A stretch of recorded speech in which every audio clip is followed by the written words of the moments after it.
My CNS is composed of cells, neurons, that process information.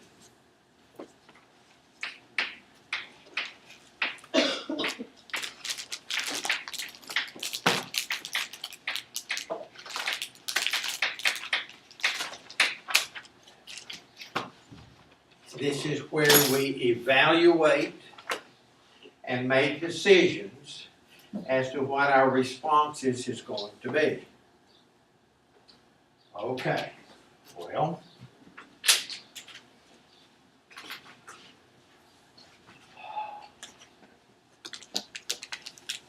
the information that I'm going to process has to come in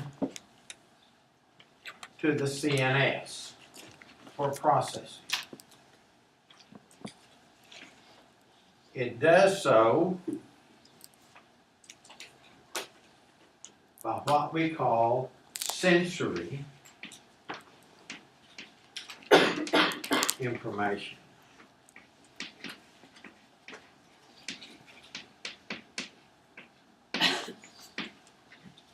And it can go into the CNS, directly into the brain, via cranial nerves,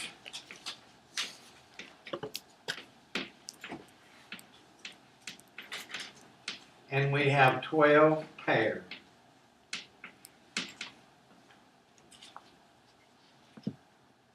Of these cranial nerves, they go directly into the brain. But then I have spinal nerves.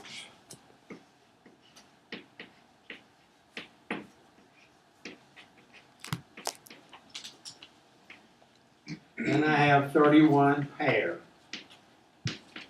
of these that go in via the spinal cord, and this information goes up the spinal cord via what we call ascending tracts.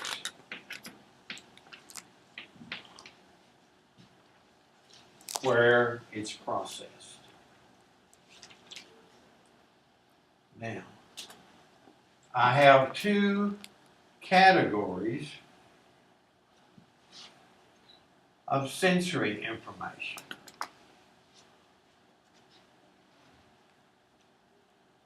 I have somatic sensory information, and I have visceral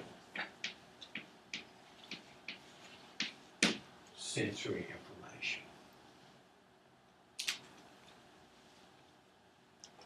Somatic sensory information is primarily about the external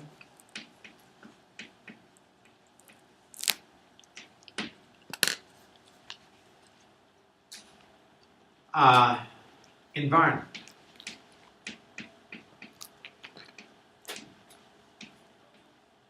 And this is sensory information that we are familiar with. For example, sight, sound, touch,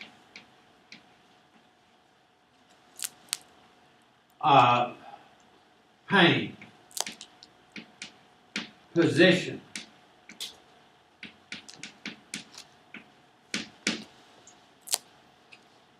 taste,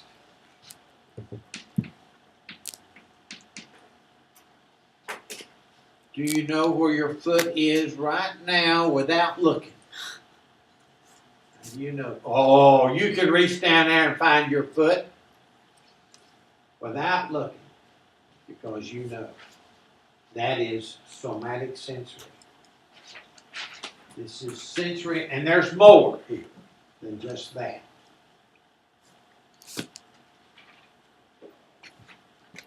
But then there's visceral sensory. Visceral sensory is information about the internal environment.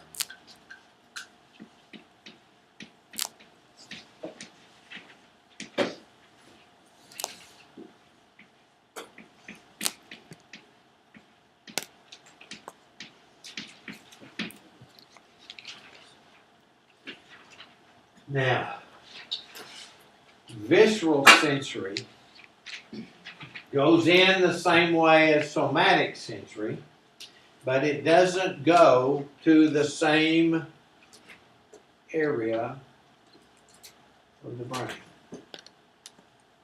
So, we're going to say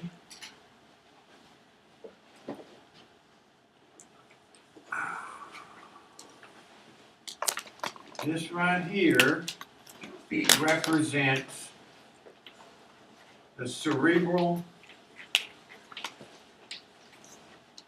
cortex. You probably heard of it as the gray matter of the brain.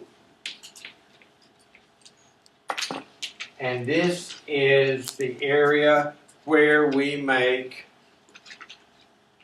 conscious decisions associated with somatic sensory.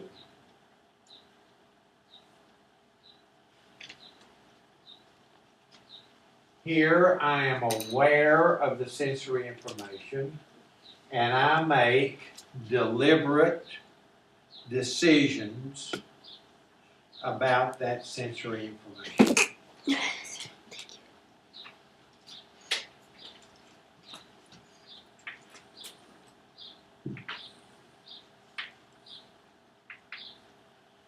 Then this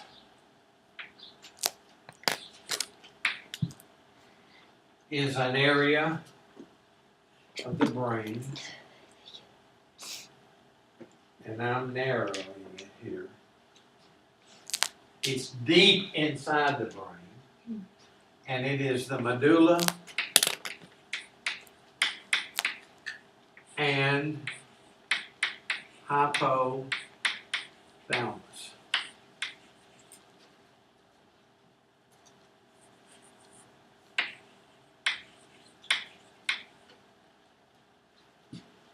This is an area of the brain in which visceral sensory information is processed. Visceral sensory information. This is information about the pH of your blood. It's about carbon dioxide concentration of the blood. It's about oxygen concentration of the blood. It's about stretch receptors in the lungs, or stretch receptors in the gut.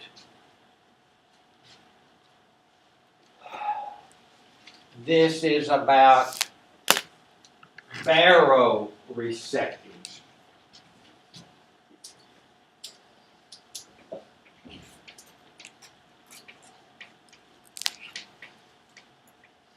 Which are pressure receptors. Baro? Baro, yes.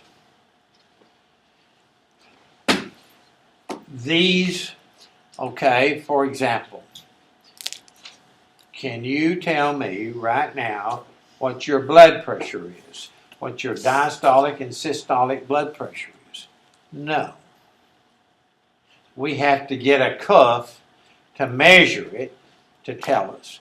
Now, does our brain know what our blood pressure is? The answer to that is yes. But that information goes up only to this area. So here, this sensory information we are not aware of, but our It is.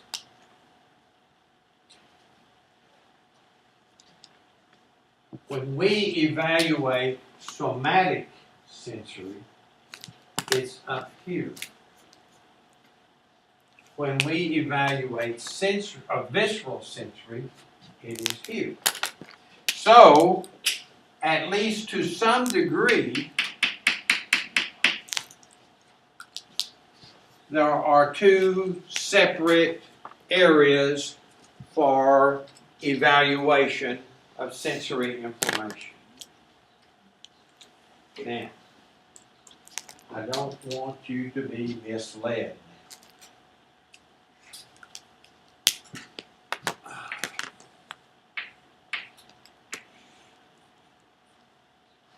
There is influencing factors that allows one to communicate to the other.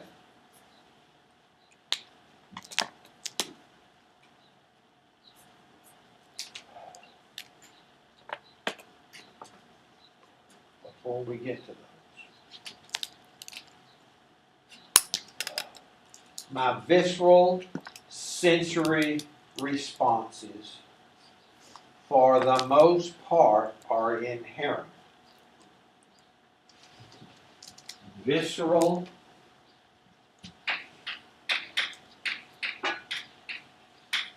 sensory responses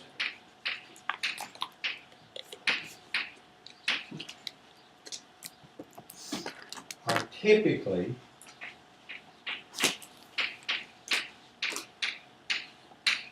inherent. Somatic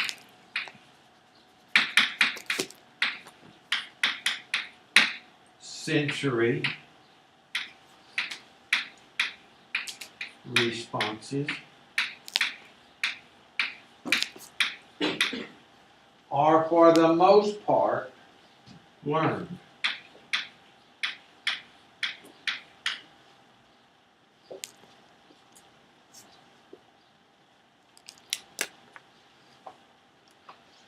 Okay.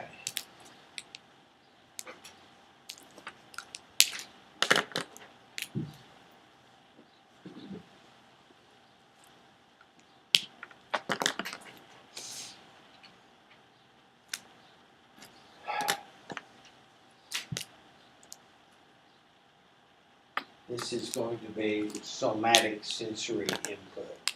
Looking outside today, just looking out there, the sun is shining. You know it's not snowing. It is not raining. You are getting dressed to go to school or go to work or whatever. So you're not going to, when you see outside, you're not going to put on a fur coat. You're not going to put on galoshes. You know what those are. You decide what your response is going to be in the clothes that you wear. You get in your car and you see the gas tank is empty. You decide, I've got to drive by that's all somatic sensory. You get to decide. All right? If your blood carbon dioxide level goes up for whatever reason, there is an automatic increase in your heart rate. Whether you are from Texas, or you are from Kazakhstan, or if you're from Argentina, it's the same for everybody.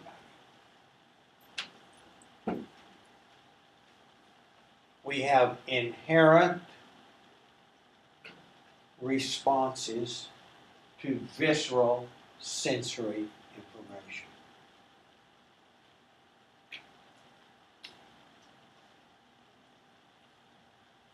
Now, there is influencing factors. Well, let's see. Have you ever had the opportunity to watch on the 4th of July, watch the National Symphony Orchestra perform on the Mall in Washington, D.C.? Yes. Yes, you have. It's on TV. Everybody sees it. Have you not?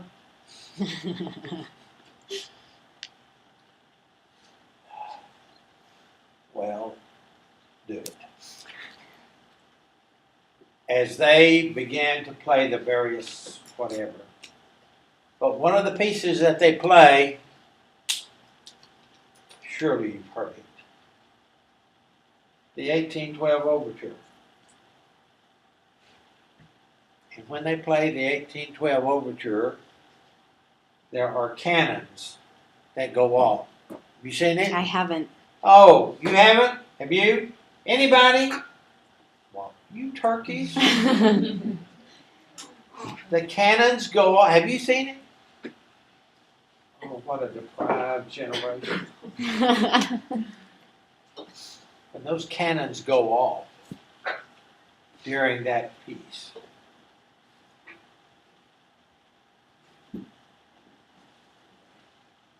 it makes the heart rate go up when you get to see it. Well, that's because your conscious cerebral cortex, through its action on your emotions, caused your heart rate to go up. All right, here's another. We've all heard of Christmas. Well, we got that part. I've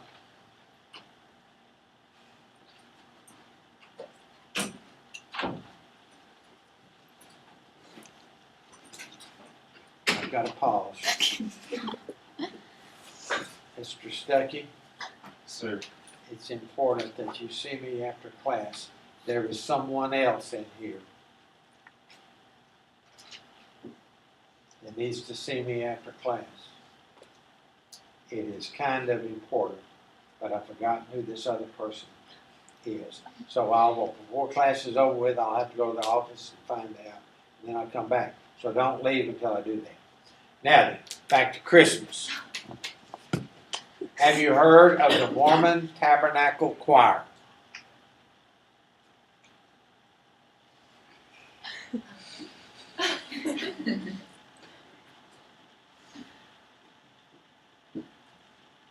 You have. Have you?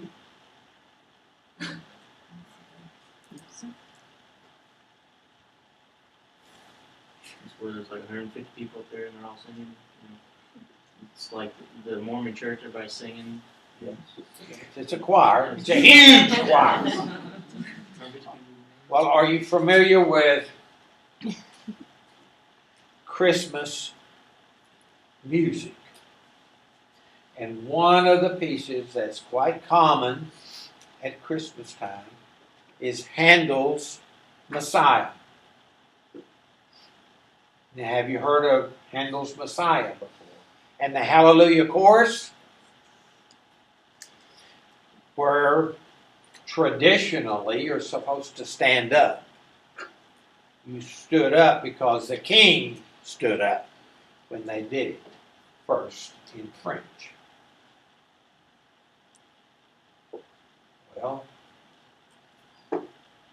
when you hear Handel's Messiah and you hear the Hallelujah Chorus, it registers here in your cerebral cortex, and that causes the heart rate and the breathing rate to go up. Your conscious self is influencing your emotions. Okay, here's one you cannot miss. Not that you've had the experience, nor I. But if there's a grizzly bear at the door, now you can imagine that. If there's a grizzly bear at the door, you see it. Your impulses go to the brain. You go through your memory up there. Bear, big, eat me, dead. Now then, what's going to happen to your heart rate? It's going to go up. So, my cerebral cortex is telling my heart rate, go up. Now, can I sit right here without the grizzly bear? Can I say, okay, heart rate go up? I can, but does it? You can work yourself into a panic with disturbing thoughts. If I have a message from up here, I can make by imagination. Oh my God, this next exam is going to be unbelievable. We've had these little Mickey Mouse things. So you see, but I have to think those up here to communicate down here. I can say, okay, hand, reach down and pick up that piece of chalk. Well, I can make that happen. But I can't say, okay, heart, speed up. If I have diarrhea, I can't say, gut, slow down. Doesn't work. Why is it not that way with pain also? Pain? Yeah, you have pain in somatic, but I would assume, just from what we're hearing, that it would be visceral. Like if your belly hurts, it just hurts and that's that. Well, but you're going to be, if you're conscious of it, if you're aware of it, it's somatic. Okay. So I'm not saying that these are totally separate. That's what I was trying to say right here. That I do have sensations that reach the cerebral cortex. For example, along your line, if I eat a great big lunch, and brother, then I walk in and I smell some fresh baked bread and there's some butter, so I eat some of that. Then there's a pumpkin pie there, and I eat some of that, and my stomach is going to get bigger and bigger and bigger, and I'm going to feel the stretch there. So there is some element of sensory that goes up here, and we're aware of it. But the majority of it is not. Yes.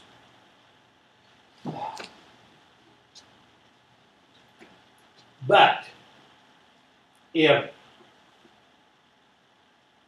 my somatic sensory information is learned, all right. Here comes Mr. Stuckey into class. Mr. Stuckey, you're a wonderful student, but you're chronically late. And you know it. And I know you know it. And you know I know you know it. But, see, when he comes through the door late, it registers in my mind. And what does it do to my emotional output, to my heart rate? That turkey. I've told him time and time and time again to be here all night. Does it do any good? He's somewhat typical of that generation. But nonetheless, you get my drift? That's the response. It went up here. It went down to my blood. Did my blood pressure go up? It probably did. But I've learned to cope. Because if you don't, stress will kill you.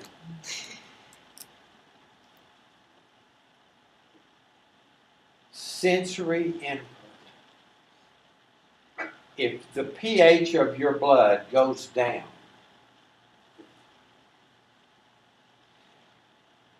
if it becomes acid, there is an automatic, inherent response that causes your breathing rate to go up, it causes your blood pressure to go up, it causes your heart rate to go up.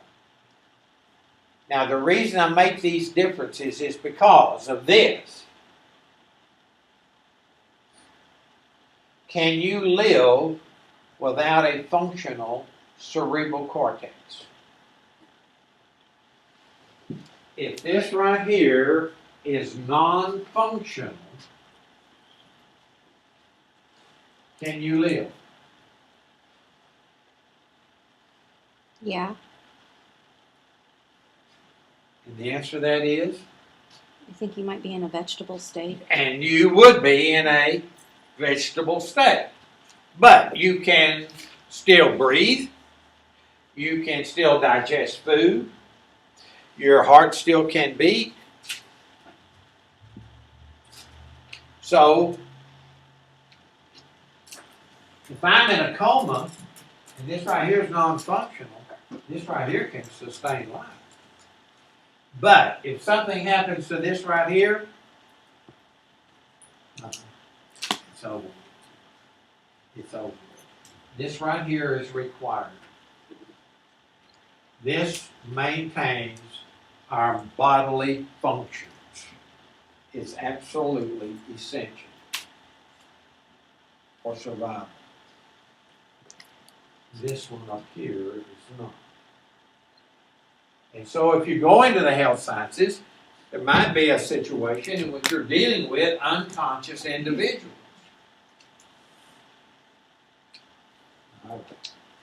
This is all sensory information. It's going in via cranial nerves directly into the brain or spinal nerves, and then via ascending tracts, going up to either the medulla or the hypothalamus or the cerebral cortex, depending upon whether it's somatic or visceral. Now,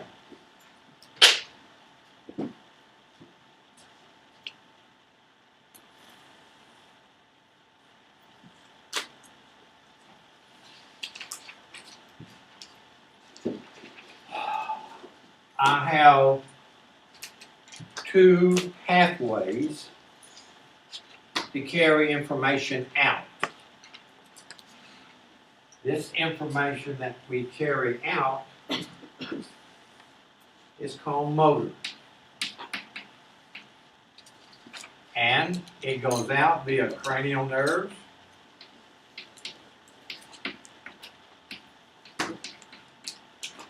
and I have 12 pairs. It's the same 12 pair I had over here. Or it can go out via spinal nerves.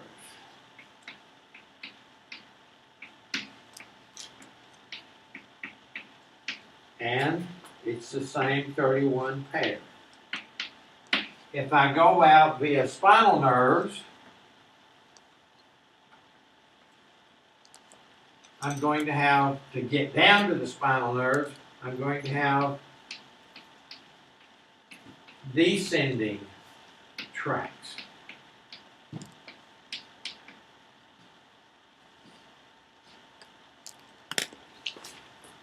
Now then,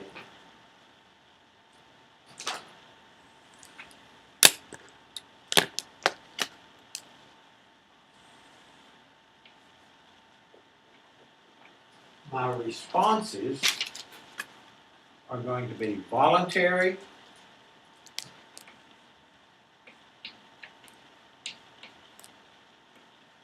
or involuntary.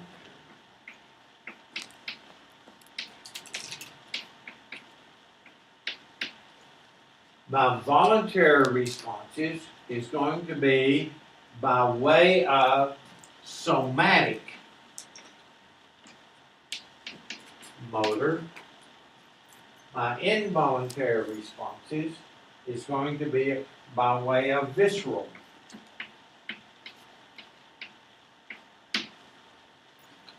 motor.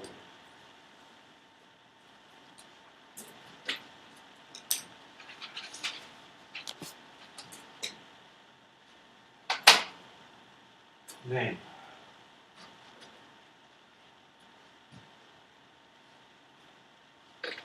my involuntary responses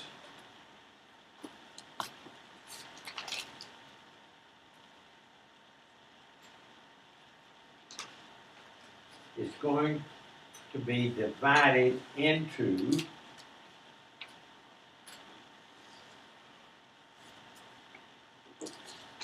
two categories.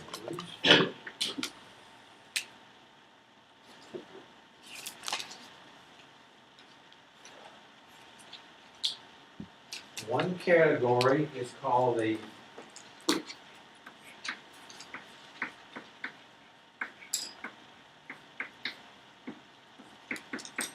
parasympathetic. The other one is called the sympathetic.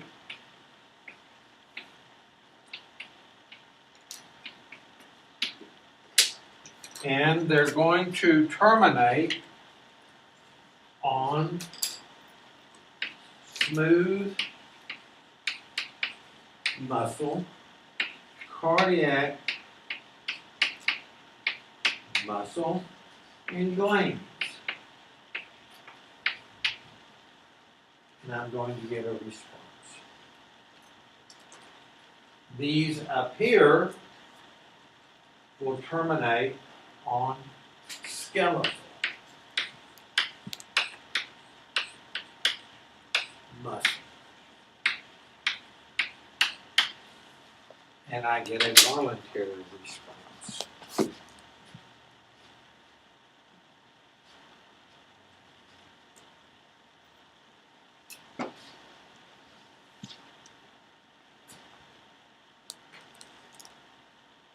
Now,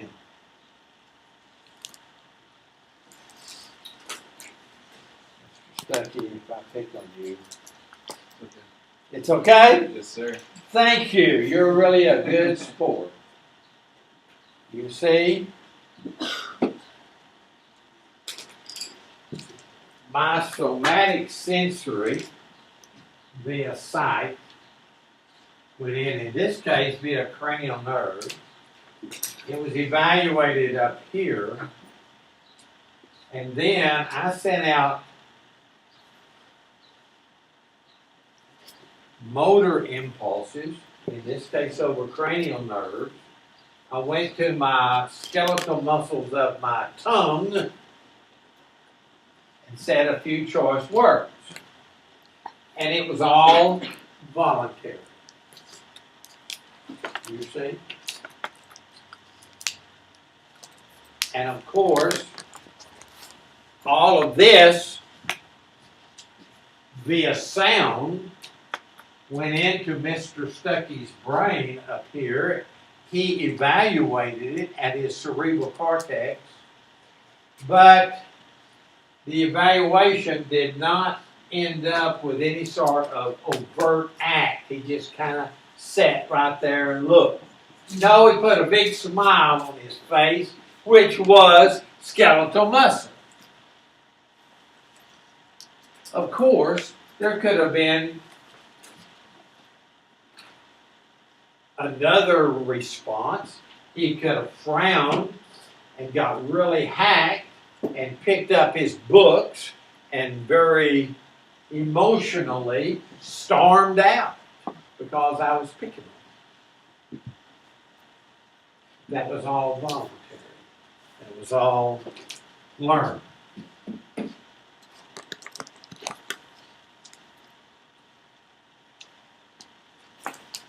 Are we together?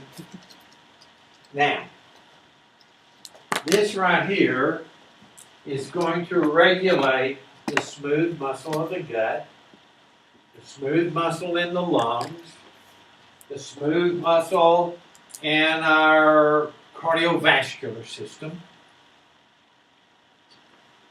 It's going to regulate my heart.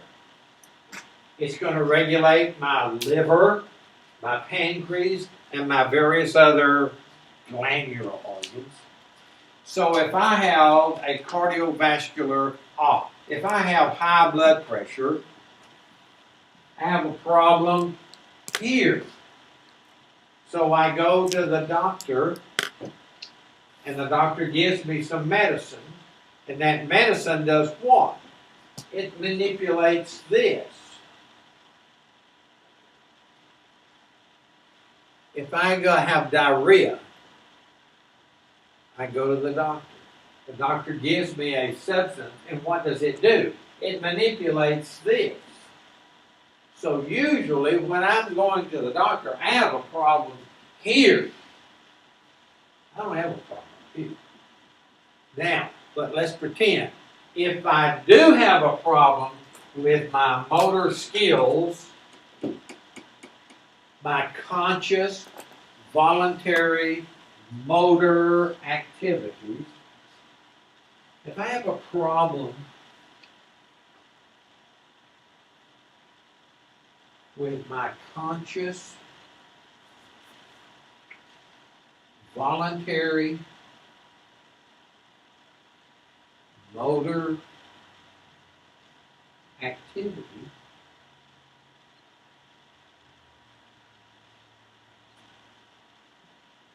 where's my problem?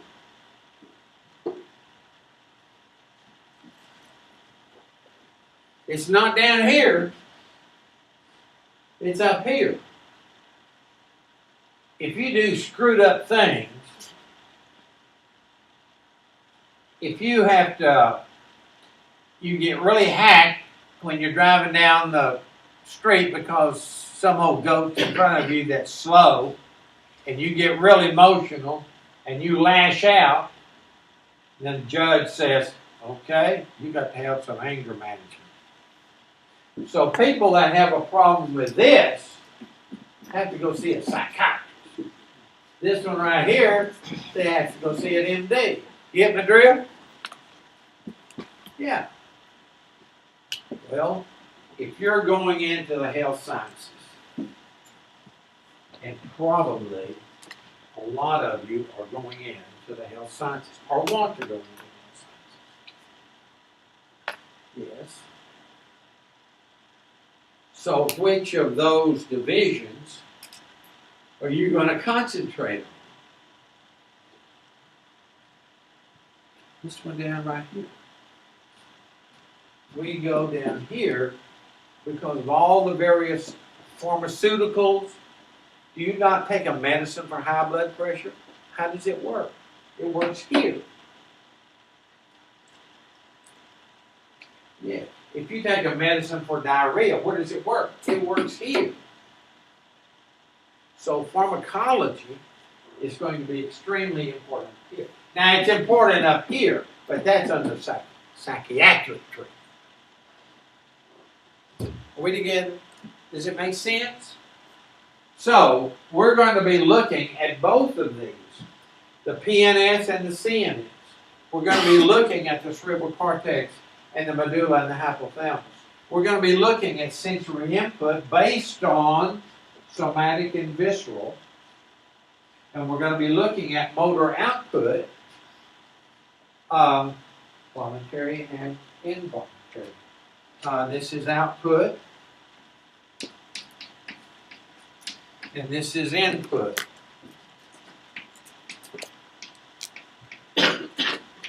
And this is where it's processed. This somatic sensory responses are learned responses. And they'll be different depending upon, at least to some degree, depending upon where you're from.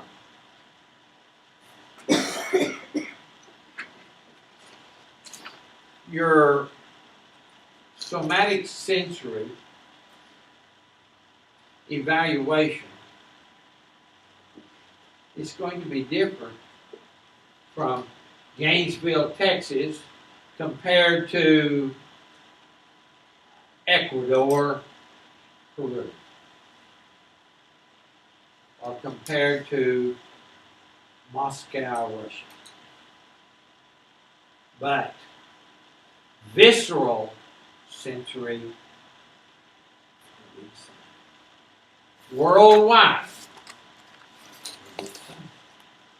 you can influence it via the cerebral cortex. This can certainly influence it, but you can't deliberately control it. So, the next time we come to class, we're going to talk about the neurons that make up this mechanism. Okay? Now, before you go, let me go up to the office, and there's two people I need to see. I knew one of them, but I don't remember